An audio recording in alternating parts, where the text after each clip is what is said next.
بسم اللہ الرحمن الرحیم. ویورز کیسے ہیں؟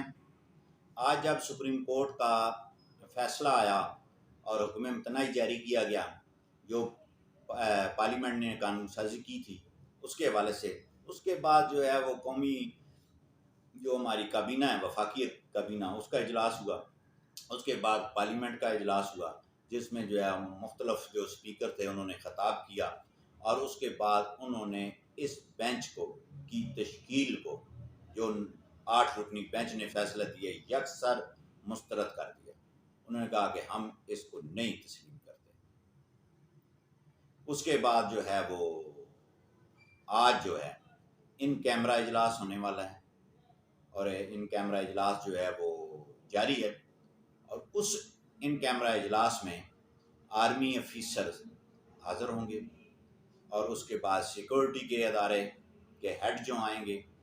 اس کے بعد جو ہے وہ ایک جو ہے ان کیمرہ سیشن ہوگا، اور اس میں جو ہے وہ کوئی متفقہ فیصلہ کیا جائے گا.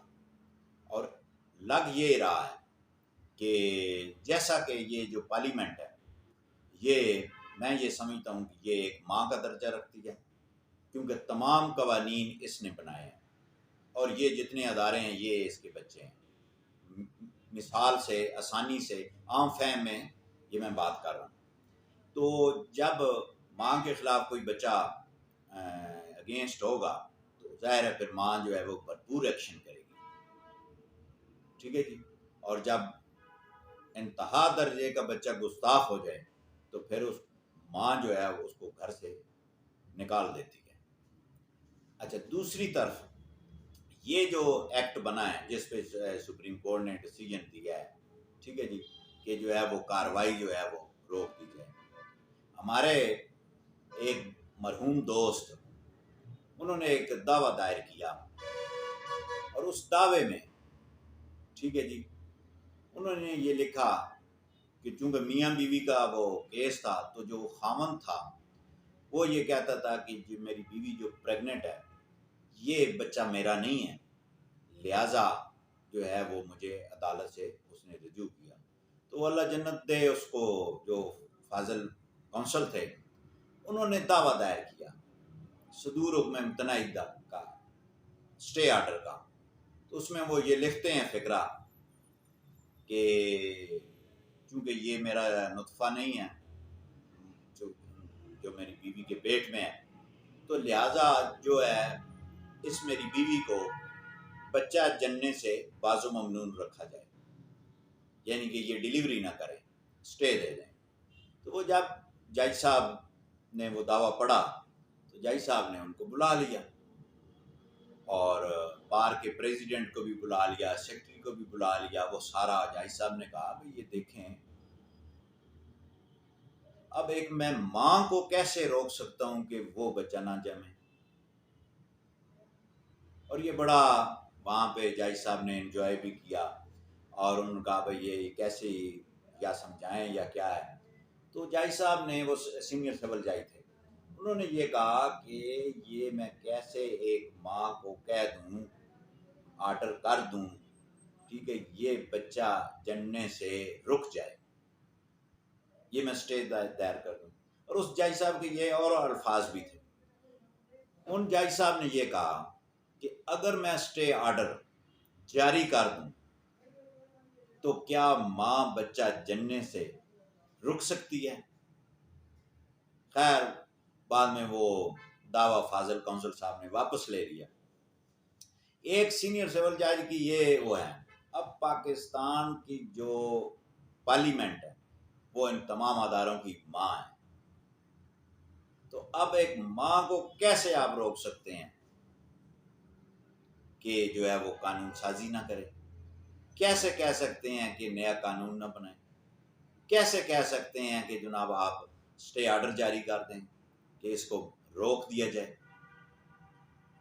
دو ہی باتیں ہیں، یا آپ اس بل کو تسلیم کریں کہ یہ ایکٹ ہے، ٹھیک ہے جی، اگر ایکٹ ہے تو پھر اس کو جو ہے وہ آپ نہیں کر سکتے، بینچ ہی آپ کا انلیگل ہے. اچھا، اگر آپ اس کو بل سمجھ رہے ہیں تو اتنی جلدی کیا آتی کہ بھئی جناب فوراً اسٹے دے دیں. پنجابی میں کہتے ہیں بچے نال اتائی کالی کہ بھائی میں اگلے گھر بھی بہنا. بھائی ایسے یہ نہیں ہوتا.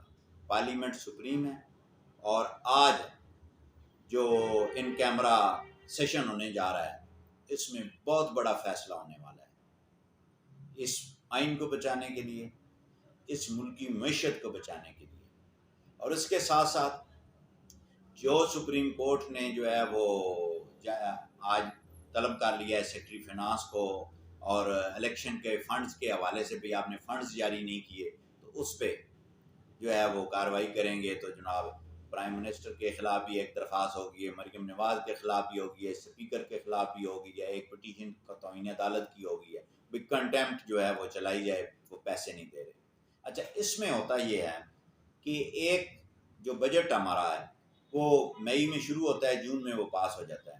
اس میں آنے والے تمام جو مہینے ہیں یعنی کہ ایک سال، اس کا تخمینہ رکھا جاتا ہے. فورسز کے لیے اتنا، ہر ادارے کے لیے، اور فورسز کو دیے جاتے ہیں کہ آپ نے پرچیزنگ ہے، آپ کی تنخواہیں ہیں، آپ کی پینشن ہے، آپ نے وہ سارے معاملات کرنے، یہ آپ کا بجٹ ہے.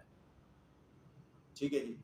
اچھا یہ جتنی چھوٹی موٹی جھڑپیں ہوتی ہیں سیکورٹی ادارے جو ہے وہ اسی بجٹ میں وہ کرتے ہیں، گورنمنٹ سے پیسہ نہیں لیتے.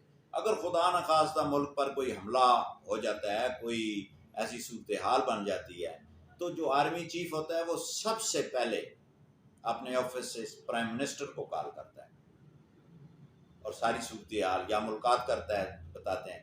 اس کے بعد مالی معاملات پرائم منسٹر نے جاری کرنے ہیں، اور اس کے لیے منی بجٹ لایا جاتا ہے. وہ ودن 10 آورز یا 1-2 دن جتنا بھی وہ پاسبل ہو، کیونکہ ہنگامی حالات، تو منی بجٹ میں وہ پیسہ ریلیز کیا جاتا ہے. اب یہ تو نہیں ہے کہ کیش گھر میں پڑا ہوا ہے بس کا جو ہے وہ کھول کے جو ہے وہ اس کو نکال کے دے دیں پیسے، ایسے نہیں ہوتا. تو وہ اربوں روپے کا معاملہ ہوتا ہے نا. تو وہ اس اربوں روپوں کو وہ کرنے کے لیے پھر اس کے متبادل جو ہے ٹیکس لگاتے ہیں، کچھ چیزیں ادھر سے کم کرتے ہیں، تو وہ پیسہ تب ریلیز ہوتا ہے. یہ نہیں ہے کہ جو وزیر خزانہ ہے یا سیکرٹری خزانہ ہے اس کے کمرے میں جو ہے بوریوں کے جو ہے نوٹوں کے جو ہے انبار لگے ہوئے ہیں، خزانے کی چابی کھولی تو اٹھا کے دے دی. یہ ایسے نہیں ہے، اور یہ بینکوں میں بھی ایسے نہیں ہوتا. پتہ نہیں یہ اب سمجھنے والے کیا سمجھ رہے ہیں. تو وہ پارلیمنٹ نے کمیٹی بنائی، کمیٹی جو ہے قائمہ کمیٹی، اس نے منی بجٹ کو مسترد کر دیا. یہ پارلیمنٹ کا اختیار ہے. آپ پارلیمنٹ کے اس اختیار کو کیسے آپ روک سکتے ہیں، کیسے کنٹیمپٹ کر سکتے ہیں؟ بھائی اس میں ان کا رائٹ ہے. ٹھیک ہے. اگر آپ کو زیادہ ہی اتنا آئین کا اور اتنا وہ ہے تو آپ نے 60 دنوں میں الیکشن ہونے تھے، الیکشن کمیشن نے کروانے تھے الیکشن قومی اسمبلی کے ضمنی انتخابات، اس پہ آپ نے سٹے کیوں دیا ہے؟ وہاں پہ آئین خاموش ہے، یہاں پہ آئین بولتا ہے. فیصلے متوازی ہونے چاہیے، وہ چاہے کسی جماعت کے اگینسٹ ہوں، حق میں ہوں، لیکن عام آدمی یہ سمجھے کہ فیصلہ جو ہے وہ ٹھیک آ رہے ہیں. جب فیصلے ٹھیک نہیں آئیں گے تو پھر اس کو تبصرے بھی ہوں گے، باتیں بھی ہوں گی، وہ ساری کہانیاں بھی ہوں گی. تو اس لیے یہ جو آج کا سیشن ہونے جا رہا ہے یہ ایک بڑی اہم بریکنگ نیوز ہو سکتا ہے، شام تک جو ہے وہ آپ کو سننے کو ملے. اللہ حافظ.